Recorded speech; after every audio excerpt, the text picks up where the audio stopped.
ദീപം കിട്ടിയ കൊല്ലി ഞാൻ. ദീപം ദീപം കയ്യിൽ സന്ധ്യാദീപം. അയ്യടാ സിനിമ പാട്ട് നേറി. ദീപം കാറ്റ് വന്ന് കിടത്തിയ പിന്നെ കത്തിക്കില്ലട്ടെ മുത്തശ്ശി. ഇന്നലെ ക്ലാവറിന്റെ ഒരു തീപ്പെട്ടി തീർന്നേ. മുത്തശ്ശി പറഞ്ഞ കേൾക്കണ കാറ്റും കടലും അല്ലേ? കാറ്റിനോട് പറയാൻ മാറി നിൽക്കാൻ, അല്ലെങ്കിൽ ഞാൻ ഈ തറ മാതി പൊളിക്കും. മുത്തശ്ശി രാത്രി വന്ന് പേടിക്കില്ലേ?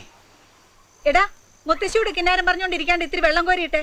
അയ്യടാ തുണി അലക്കഴിഞ്ഞൊന്നും നടന്നു വൃത്തിയുള്ളൂ. ഇനി ഒരു വെള്ളം കോരല്. എനിക്കും വേണ്ട ഒരു റെസ്റ്റ്. എന്നെ കെട്ടിച്ചുവിട്ട് കഴിഞ്ഞ അമ്മ തന്നെ ഈ പണിയൊക്കെ ചെയ്യണ്ടേ? തന്നെത്താൻ ചെയ്തങ്ങോട്ട് പടി. സരസു സുമതി നിങ്ങ പറഞ്ഞിട്ടുണ്ടോ? പാവാട പൊക്കി പിടിക്കണ്ട, പാലത്തിന്റെ അടിയിലെ വെള്ളം പിച്ചു വെച്ചാൽ നല്ലല്ലോ. മുട്ടി അവിടെ പോയി കിടക്കരുത്.